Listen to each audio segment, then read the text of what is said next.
En esta ocasión vamos a presentar al licenciado Juan Carlos Guel López, quien nos hablará sobre estrategias de colaboración en ciberseguridad en las instituciones de educación superior.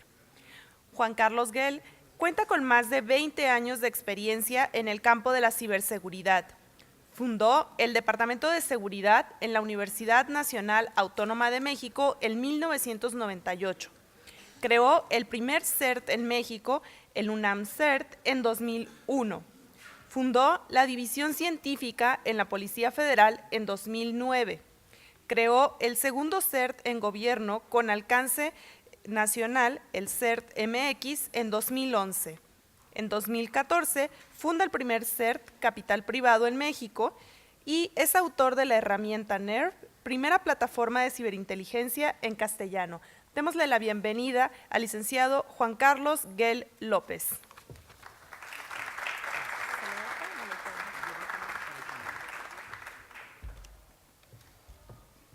Bien, muchas gracias. Bueno, voy a dar la presentación desde la palestra. Me hubiese gustado un poco más para que vieran todos. La idea es hablarles un poco de lo que es la ciberseguridad y la educación. Primero quiero agradecer a todos los organizadores. Para mí es un gusto. Hace 20 años yo era un joven que comenzaba en todo este terreno de lo que son las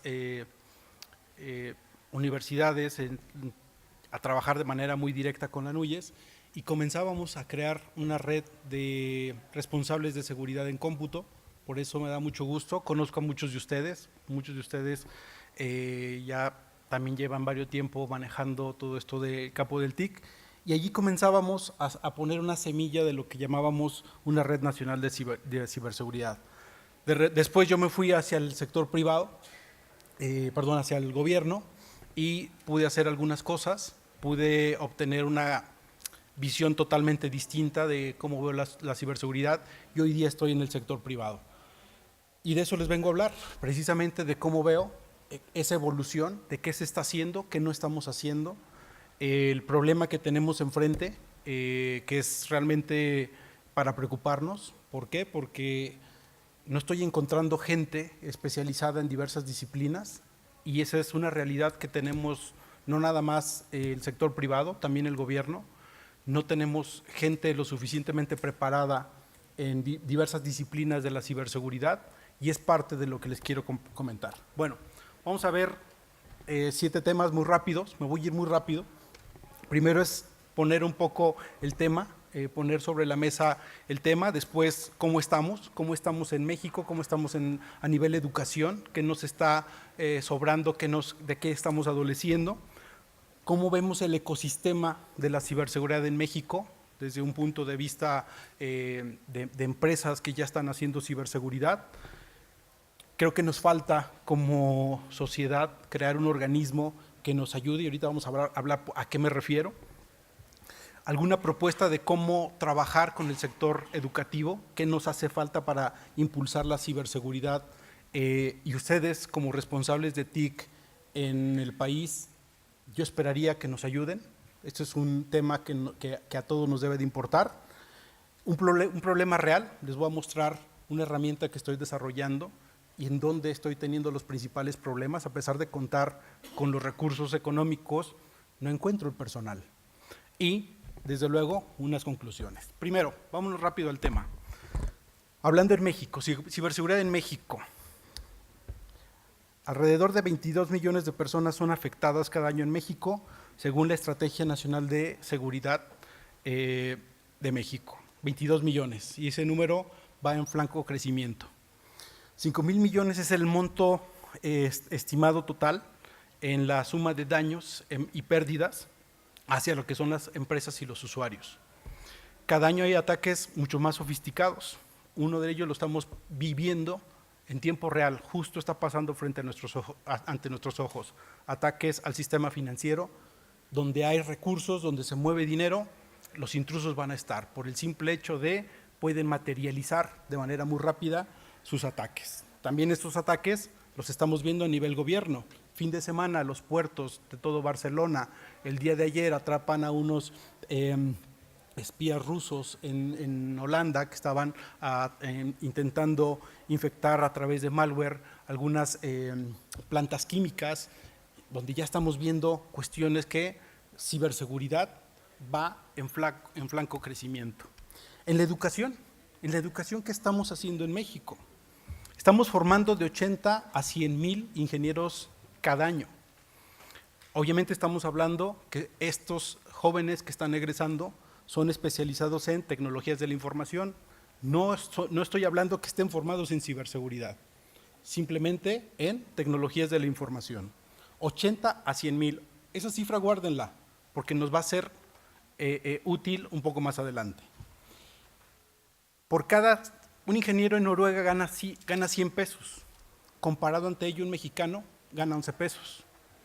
Una diferencia abismal, para que se den una idea. Bajos salarios para nuestros ingenieros. ¿Qué terminan haciendo? No trabajando en México. Terminan yéndose a Google o cualquier otro lado. Hay un problema también que estamos detectando. Hay de 20 a 30 errores por cada 1000 líneas de código. Eso se traduce entre un 5 y un 10%, son fallas graves de seguridad, desde buffer overflow, etcétera, y desde ahí fallos en el diseño. Ahí estas cifras nos ponen de qué es lo que estamos haciendo, qué no estamos haciendo, bien o mal. Yo les decía que es muy importante las cifras. Según un estudio global de la Fuerza de Trabajo de Seguridad de la Información 2017, se estima que hay una escasez en el mercado de la ciberseguridad en México. Necesitamos cubrir 1,800,000 profesionales de ciberseguridad para 2022. Estamos hablando de automatización, estamos hablando de transformación digital. Y vamos a automatizar, robotizar muchas cosas, y la ciberseguridad viene embedida. ¿Quién va a atender, quién va a vigilar, quién va a proteger esos activos? Necesitamos 1,800,000 personas formadas en cuestiones de ciberseguridad. Y si estamos formando de 80 a 100,000 cada año, pregunta, ¿de dónde los vamos a obtener? ¿De dónde los vamos a sacar? Analicemos un poco más la situación. Ok, ciberseguridad y datos, entre las mejor remuneradas. Ustedes alcanzan a ver, una disculpa para los que no alcancen a ver, se los leo.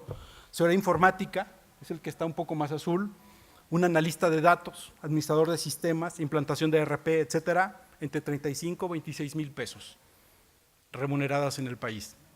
¿En dónde está un especialista en ciberseguridad? ¿En dónde está un especialista en blockchain? ¿En dónde están los perfiles que estamos necesitando? ¿En dónde está un científico de datos? Siguiente, pues obviamente buscamos profesionistas con diversas habilidades. ¿En dónde vemos en base a todas las encuestas, dónde se está requiriendo el mayor personal? Seguridad informática, virtualización de servidores, esto estamos hablando de datos de México. Bases de datos, Microsoft y algunas tecnologías propias, Big Data en séptimo lugar, datos, etcétera, programación. Esa es nuestra realidad, datos 2017, son datos recién que pudieron ser analizados. Entonces, ¿de qué estamos hablando? Estamos hablando que el sueldo promedio en México de un profesionista en TI es de 32,359 mensuales. Al año está ganando 20,384 y ya les comenté la disparidad con otras geografías. Por estado, ¿dónde están los estados que están mejor remunerando, ¿no?, a personas que trabajan en TI? Morelos en primer lugar, Ciudad de México, Jalisco en tercero. ¿Cuáles son los perfiles más solicitados en materia de TI? CISO, Chief Information Security Officer, arquitectura de sistemas, seguridad informática, administración de la infraestructura. Por género, porque luego dicen que no hay mujeres que estudien o que estén en las ingenierías. Por género, el salario para un hombre es 33,764, para una mujer 24,000, una diferencia de casi 10,000 pesos. Y luego, ¿por qué no hay mujeres en los laboratorios o formándose en ciberseguridad? Aunque hay dos papers muy interesantes del por qué las mujeres no se meten al campo de la ciberseguridad. Les parece muy geek. Y el inglés, desde luego, es un elemento clave. Si ustedes, además de estar formado, tienen un cierto nivel y conocimiento de inglés, si lo tienen nativo o lo tienen avanzado, desde luego aspiran a una mejor remuneración. De 32,000 pueden irse a 42,000 si hablan y escriben un nivel de inglés. Esa es la situación de la educación, de cómo vemos a la gente en TI. Ahora, pregunta, en cuestiones de ciberseguridad, ¿qué estamos haciendo? ¿Qué estamos haciendo para formar? ¿Qué es lo que vemos desde otra óptica?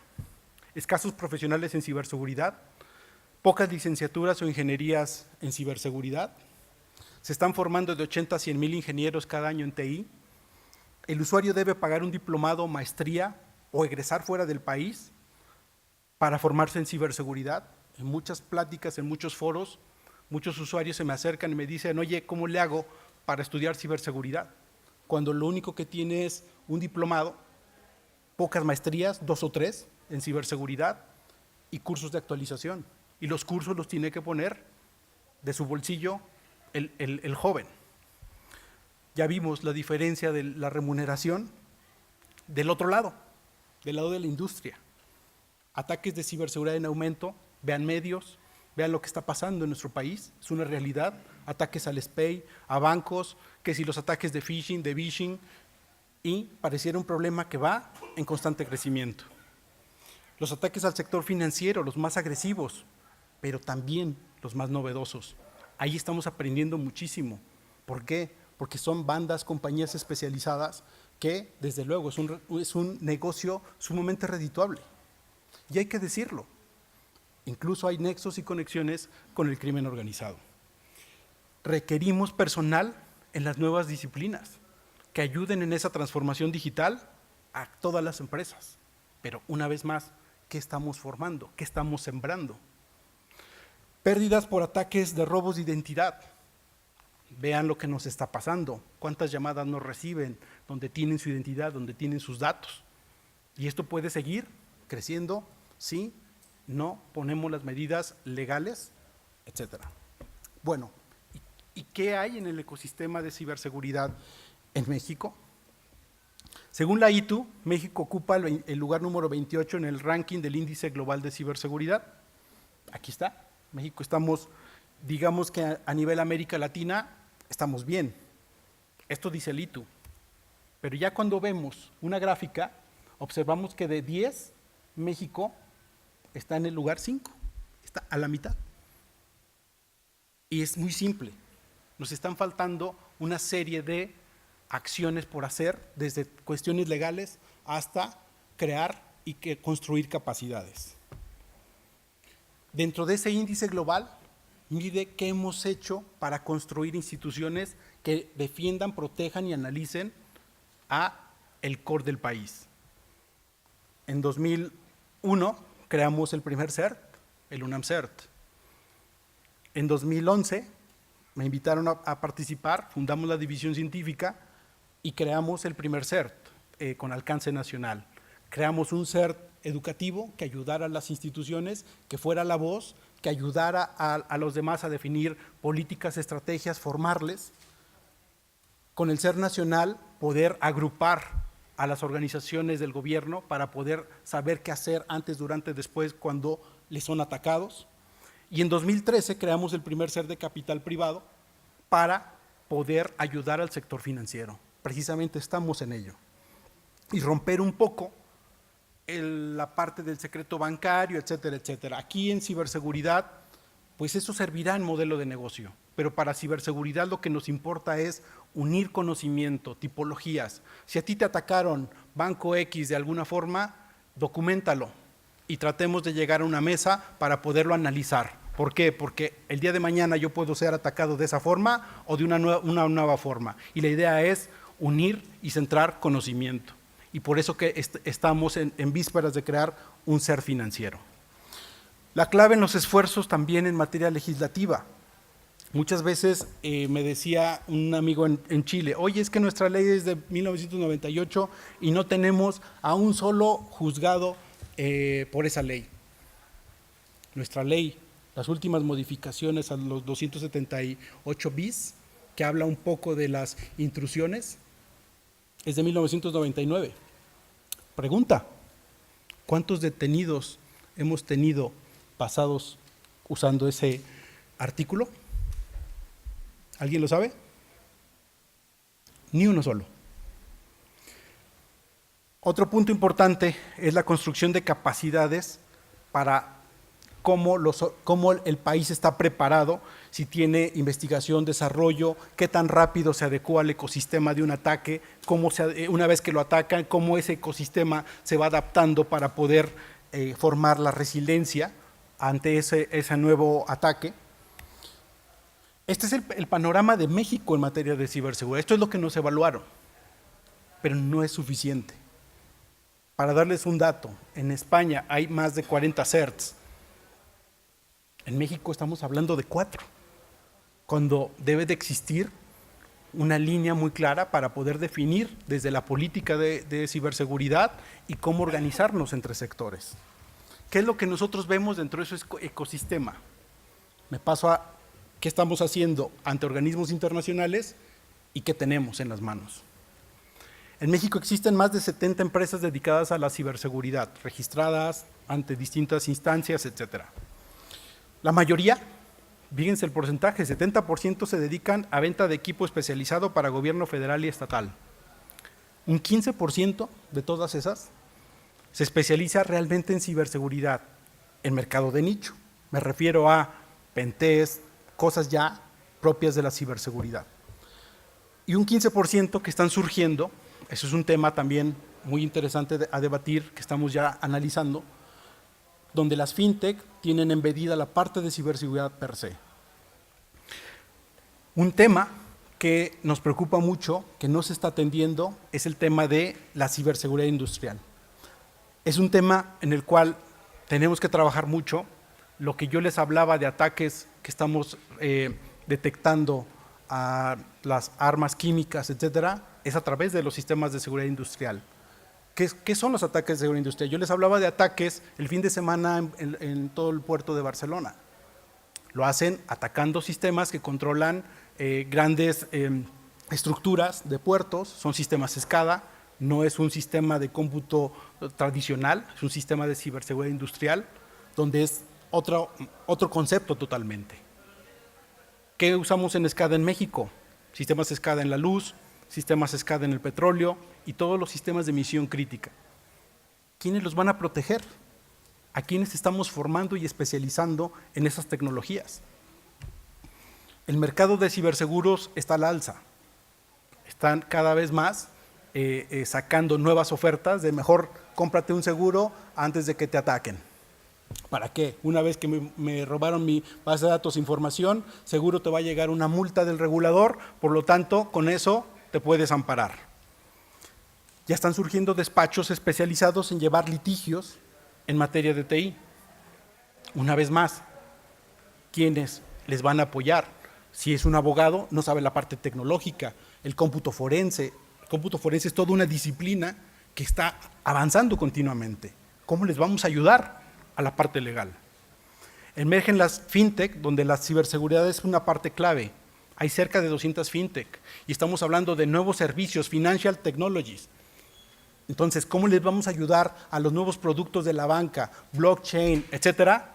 Porque traen la seguridad embedida. Ellos van a requerir personal experto en ciberseguridad para crear sus apps y securizarlas. ¿Quiénes? Y bueno, ya vimos, contamos con 4 CERTs. Estoy seguro que el mapa va a cambiar para el siguiente año. Bueno, entonces, ¿cómo mejorar? Si estamos diciendo que nos hacen falta muchas cosas en ciberseguridad, ¿cómo le hacemos para mejorar? Desde mi óptica, estamos viendo que pues hay muchas tareas que debe de hacer un CISO o una persona que controla toda la estrategia de ciberseguridad en una organización. Necesitamos crear un organismo de ciberseguridad. ¿Todos han escuchado de WannaCry? ¿Sí? ¿No? En la academia fue muy conocido y estuvo mucho en medios. Algunos dijeron, no, hubo solamente 2 o 3 máquinas infectadas. Al menos nosotros atendimos más de 900 a 1000 máquinas que tuvimos que ayudar en contingencia a un cliente, más de 950 por ahí. La pregunta es, ¿cuál fue la afectación al PIB de la economía por tener detenido todo un día hasta que no llegara el parche, hasta que no se hiciera recuperarse del incidente? Hoy día yo no he visto una estadística, alguien que nos diga cuál fue la afectación. Peor aún, dejen las cifras. ¿Qué aprendimos de ello? ¿Qué tenemos que hacer para que no nos vuelva a suceder? Igual, no lo he visto. Necesitamos, hay países donde tienen ya un instituto de ciberseguridad, tienen un instituto que define y coordina toda la estrategia nacional de ciberseguridad. Esa oficina es la encargada de planear, ejecutar y hacer cumplir esa estrategia, definir la política, es la oficina encargada de saber de qué tamaño es el entorno, mejor aún, cómo el ecosistema va cambiando y se va adaptando, cómo nos vamos a adaptar ciberseguridad con las 200 fintech que ya están asociadas, y eso está ya en la puerta. ¿Dónde están los que necesitamos en seguridad? También debe de decirnos ese ecosistema por sectores, medir el impacto, afectación y sobre todo definir protocolos de actuación antes, durante, después, ante un problema de ciberseguridad. Necesitamos un trabajo coordinado en los distintos sectores. Pongo un poco en rojo los esfuerzos que hemos hecho. Y digo, hemos hecho porque he sido parte de ello. Por ejemplo, en el sector gobierno, en 2011 creamos el CERT-MX. Sector financiero, hoy día estamos creando el NEMO-CERT y estamos buscando cómo ayudar a ese ecosistema, cómo romper ese mercado que tiene el secreto bancario, etcétera, y además poner sobre la mesa diversas discusiones que existen. Sector telecomunicaciones, existe un CERT de Citum, y la idea es que haya muchos más. Axtel y algunos otros están en vísperas de ser acreditados ante un CERT. Sector industria, sector educativo, para eso creamos UNAM CERT en 2001, que fue el primer CERT. Me gustaría que se apoyara, me gustaría que generáramos, ustedes no saben la envidia que me da ir a países europeos en el cual me invitan, oye, hay un maratón, un hackathon de 24 horas. Y cuando hablo con los organizadores, INCIBE o quien sea el gobierno, el objetivo es detectar el talento y ver las habilidades. Y ponen los recursos para poderlo hacer. Y el simple gusto de los muchachos de ver, de programar, de diseñar, de crear algo útil, de desarrollar una app, conocimiento lo hay, el talento lo hay, también en México lo hay.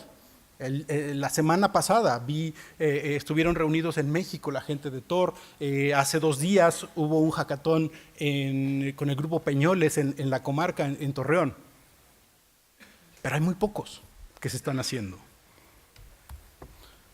Ese organismo nos debe de ayudar a trabajar de manera coordinada con los CERTs, a que cada quien fue creado y podamos sumar, medir el cumplimiento nacional e internacional.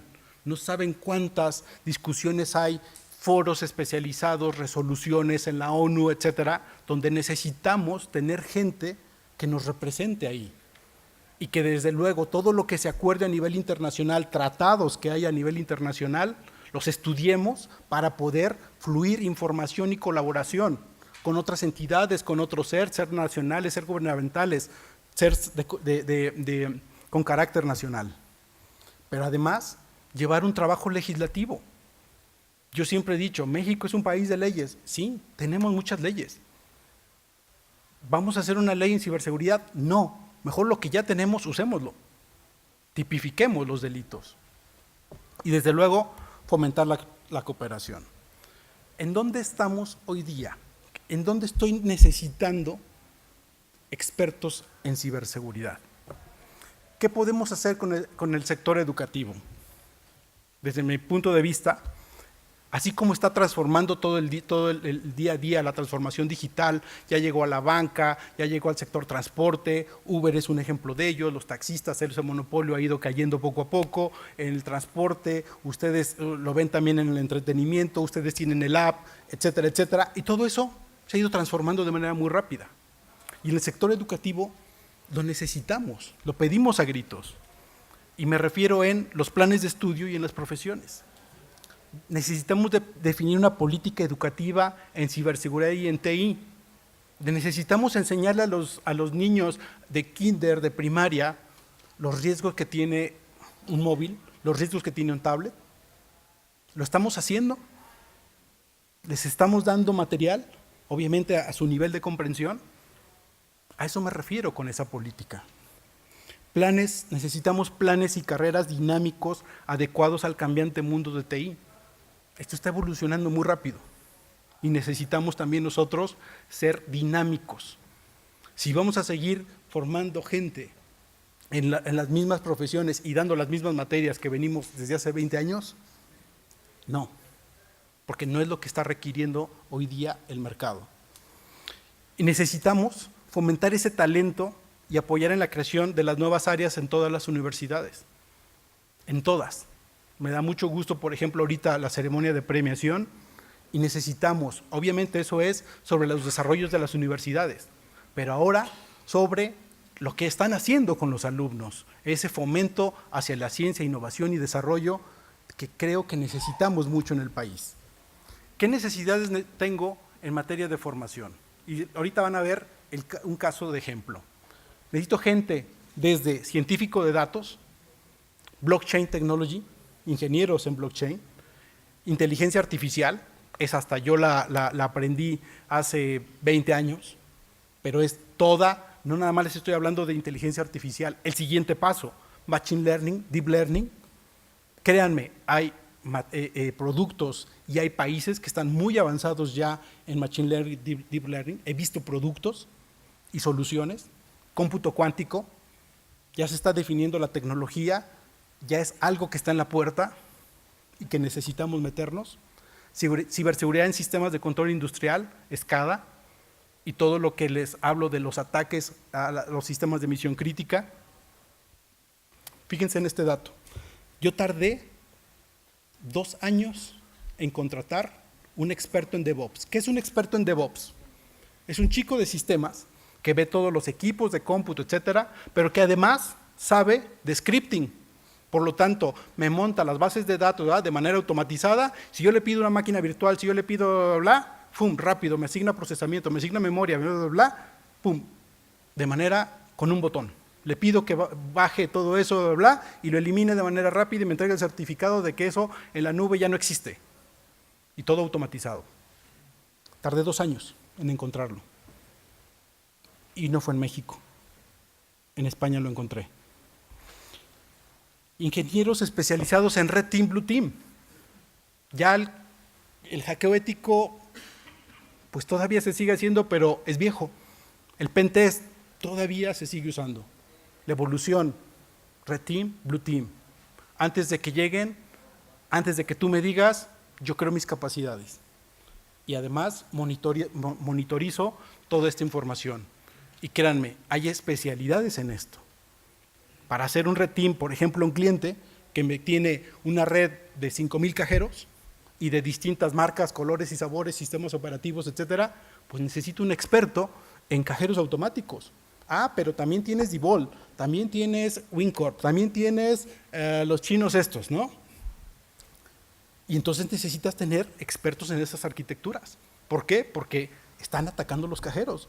¿Por qué? Porque están poniendo en el Deep Web a la venta los manuales de ciertos modelos de cajeros. Y desde cómo uno puede llegar y rápidamente darles un golpe y ¡fum! ¿Dónde está la máquina expendedora? Y para formar esos equipos Red Team ya existen certificaciones a nivel mundial. ¿Qué estamos haciendo aquí? ¿Estamos formándolos? ¿Les estamos dando esa visión? Vamos a un caso de ejemplo. Miren, traigo un caso muy rápido. Esta es una herramienta. También desarrollamos tecnología. Dentro de la tecnología es usar el Big Data, que lo que ustedes ven es Big Data, son obtenciones Big Data de manera anónima. ¿Para qué? Para que si yo obtengo la información de Juan Hernández y de Juan Hernández obtengo la información, si lo estoy bajando de LinkedIn, etcétera, sea de manera anónima. y que de manera anónima, es decir, no estoy rastreando, etcétera. Cuando ustedes están haciendo un Google, mucha gente dice, es que yo también hago investigaciones. ¿Cómo las haces? Ah, pues la googleé. ¿Cierto o falso? Cuando ustedes están haciendo eso, ustedes están dejando sus datos de su navegador, de su identidad, de su IP, a través de la cookie, sistema operativo y todo, al proveedor con el cual ustedes están navegando. Paso siguiente, lo están dejando hacia el proveedor de contenidos, llámese Google o lo que sea, incluso su ubicación. Por lo tanto, si yo estoy consultando LinkedIn de Juan Hernández, le va a decir a Juan Hernández, oye, Juan Carlos en este momento te está buscando desde tal IP o tal lado, o desde tal perfil. ¿Cierto o falso? LinkedIn, Google, incluso hay redes que incluso te dicen la IP. ¿Cómo hacerlo de manera no intrusiva para generar inteligencia? Y la inteligencia, eso es otra clase, etcétera, pero la inteligencia no funciona si no tenemos insumos de información. Bueno, tráeselas a los analistas, pónselas ahí. El analista, cuando yo le doy un objetivo, me tarda un analista de 15 años, que viene conmigo desde hace tiempo. En 2 días, 20 horas de trabajo, obtuvo 80 buenos leads, es decir, buenos puntos de donde puede extraer la información. Con esta herramienta, en 2 horas, alrededor de 1000 objetivos. Le estamos automatizando. Bendito problema. Ahora, ¿cómo le hacemos si tenemos 10,000 objetivos? Y de esos 10,000 objetivos tenemos que analizarlos. Big Data. Pero para hacer el Big Data, utilizo técnicas de descomposición, donde yo pueda rápidamente, por red social o por lo que sea, analizarlo. Que yo pueda ver a través de clasificaciones, etcétera, descomponiendo el dato y que me diga más información. No tengo el tiempo para poder ver 10,000 objetivos o 10,000 ligas que hablan de Juan Hernández, pero sí tengo el tiempo para poder ver rápidamente que, descomponiendo el dato, qué es lo que más se habla de Juan Hernández, cómo está, qué es lo que las redes sociales hablan de él. Si me dice que hay tantos que hablan neutral o negativo, y solamente un cuarto habla positivo, de entrada, puede ser un usuario no muy fiable. Usar técnicas de Big Data. Vamos al siguiente paso. ¿Y qué hay cuando, obviamente, estamos hablando ya de recolectar múltiples objetivos? ¿Y cómo voy a hacer la inteligencia? De lo que yo les estoy hablando es de cuestiones como estas. Que ustedes en tiempo real estén bajando información. Le voy a pedir aquí que me descomponga y que, para que ustedes lo vean que es en tiempo real, esto usa procesamiento, etcétera. Lo que hace es, yo pongo una serie de notas, las notas las va obteniendo, conforme las va descomponiendo, empieza a ver solita la relación que hay entre las notas. Esto lo pueden hacer con Big Data, lo pueden hacer, necesito gente de Big Data, científico de datos obviamente, inteligencia artificial. Si yo tengo 100 notas que hablan de Juan Hernández y es la misma, existen técnicas en inteligencia artificial que me clasifican y le ahorran el trabajo al analista. En lugar de revisar las 100, revisas una y se acabó. Ahí es donde yo necesito gente que sepa de inteligencia artificial y de machine learning, porque esa puede ser una tarea muy repetitiva. Pero además, que aprenda que Juan ya la revisó y qué hizo después. Ahí necesito deep learning para que ya tome la decisión la máquina. ¿Dónde está el personal formado en inteligencia artificial, machine learning, etcétera? Estos son los problemas reales que estamos afrontando en el campo de la ciberseguridad. Regreso a la presentación. El ejemplo que ustedes vieron es de Big Data, ciberseguridad, ciberinteligencia, porque al final del día es aprender de ese patrón. Vean las conexiones, le voy a poner más elementos, las conexiones que existen, las relaciones, las asociaciones, y además que me ayude a discernir inteligencia artificial, que yo pueda detectar modus operandi. Eso es vital para una investigación. Y ahí ya, si yo ya puedo anticipar el siguiente paso a través de este aprendizaje, habré ayudado muchísimo para resolver problemas. Porque un intruso generalmente, ahí ya es psicología del criminal, un intruso, si le dio éxito, de repente se confía, va a volver y ya, te lo hicieron la primera vez. Como dicen en España, te la colaron la primera vez. Pero la segunda, ya estás preparado. Este es un ejemplo real de lo que estamos enfrentando. ¿Qué estamos haciendo como empresa para aportar a este ecosistema? Estamos formando, ya llevamos la 5ª generación, 20 alumnos por diplomado. Si ustedes buscan ciberseguridad en México, van a encontrar por ahí notas de que solamente hay dos licenciaturas, una maestría y varios diplomados. Y de esos varios diplomados, hay de chile, mole y pozole, como decimos en México. Permítanme, hay algo que les quiero mostrar. Vean esta parte. Es que el micrófono me... Esta parte, para mí, es fundamental. Y resume un poco de los problemas en donde estamos. Se ve la parte humana, la parte tecnológica. Estamos hablando de usuarios egresados en TI. Hay que enfocarlos a la parte de ciberseguridad. Siguiente, ya ponerles un caso real, desde un ataque real, de un ransomware, etcétera, que lo detecte, que lo analice, que analice el malware, etcétera, y después que lo solucione a través de un proyecto. Ya lo demás, ¿no?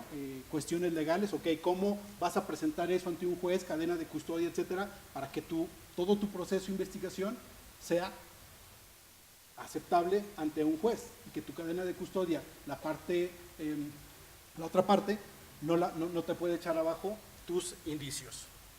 Esto es precisamente parte de lo que se está haciendo, pero busquen aprender ciberseguridad en México.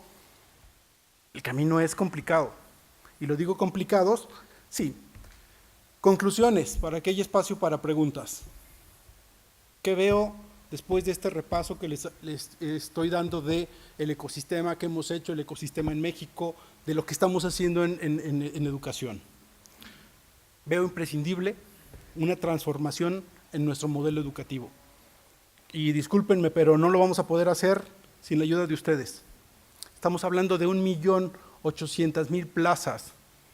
Estamos formando de 80 a 100.000. A ese ritmo no llegamos. Y ustedes y nosotros somos responsables de esto, de cambiar ese entorno. Yo creo que la educación temprana, la prevención y campañas periódicas deben ser esa clave para formar esa cultura en ciberseguridad. Todos dicen, sí, es que el problema de la ciberseguridad es el componente humano. De acuerdo. ¿Cuándo les enseñamos? ¿Cuándo les dijimos? ¿Cuándo les educamos? Pero eso sí, los hacemos culpables. Y ustedes, como responsables de TI en las universidades, pueden gestar ese cambio. Hace 15 años, José Luis, empezábamos el esfuerzo de la Red Nacional de Seguridad, viajábamos por todo el país. Y logramos, por acuerdo, que hubiera un responsable de seguridad en cada universidad. Vaya, fueron años de estar viajando, te acordarás. Lo que les quiero decir es que creímos en la idea y lo logramos hasta que en la asamblea de rectores se logró ese cambio. Depende de ustedes, no depende de mí. Yo les puedo ayudar José Luis, hay gente con experiencia. Está nuestros amigos de la UADY, existen muchos compañeros que en cierto momento fuimos compañeros de viaje en esa aventura. Pero, ¿por qué les digo que están ustedes? Porque se los estoy demostrando, que el cambio viene desde ustedes. La buena formación o mala formación dirán, oye, pero yo me dedico al TI de mi universidad. Sí, pero son parte de ese entorno, son parte de ese ecosistema. ¿Qué están haciendo para mejorar ese ecosistema? Ya les mostré, yo estoy haciendo herramientas. A mí a veces me dicen, oye, es que eres el director corporativo. Pues sí, pero me toca viajar, bla, bla, bla, pero aún así genero herramientas, productos. Ahorita estoy analizando blockchain, cómo rastrear blockchain, transacciones blockchain. Si es factible, puedes llegar al monedero electrónico. Claro que se puede hacer, pero necesitas tecnología, necesitas gente que sepa de Big Data. ¿Y dónde lo contratas? Para mí, el sector educativo es clave. Si no, dentro de ese modelo y ese organismo, si no se incluye el sector educativo para que de manera vertical trabaje de manera articulada, no va a ser exitoso. Necesitamos desde programas de formación, nuevas áreas, retos, desafíos, bootcamps, cosas pequeñas que pueden ser ese catalizador para detectar ese talento, ir teniendo ese censo. ¿Quién nos puede ayudar en nuestros laboratorios? ¿Cómo podemos automatizar muchos procesos? A modo de conclusión, les dejo la reflexión. O se suben a ayudarnos a cubrir ese 1.800.000 plazas del estudio del 2007 que necesitamos para el 2022, ¿o qué van a hacer? ¿Qué vamos a hacer? Tenemos, al final del día, esos recursos humanos tienen que ser formados en nuestro país. ¿Qué tipo de educación les vamos a dar? Estamos hablando de nuevas disciplinas. Necesitamos una transformación al interior para adaptar, ajustar ciertas licenciaturas a la creciente demanda. No pido mucho, lo que pido es, si ya existe los MACs, que son todo lo que son matemáticos, etcétera, enfoquemos hacia ofrecerle una alternativa de científico de datos, requiere cálculo, podemos hacerlo. Y así existen muchas disciplinas donde podemos ir rápidamente, ir formando a el personal que se requiere. Claro, con un sustento técnico-científico. Las nuevas disciplinas ya están aquí y tenemos que capacitarnos. La respuesta es, ¿dónde quieren ustedes que su IES esté? ¿Y qué van a hacer para cambiar ese ecosistema en nuestro país? Gracias.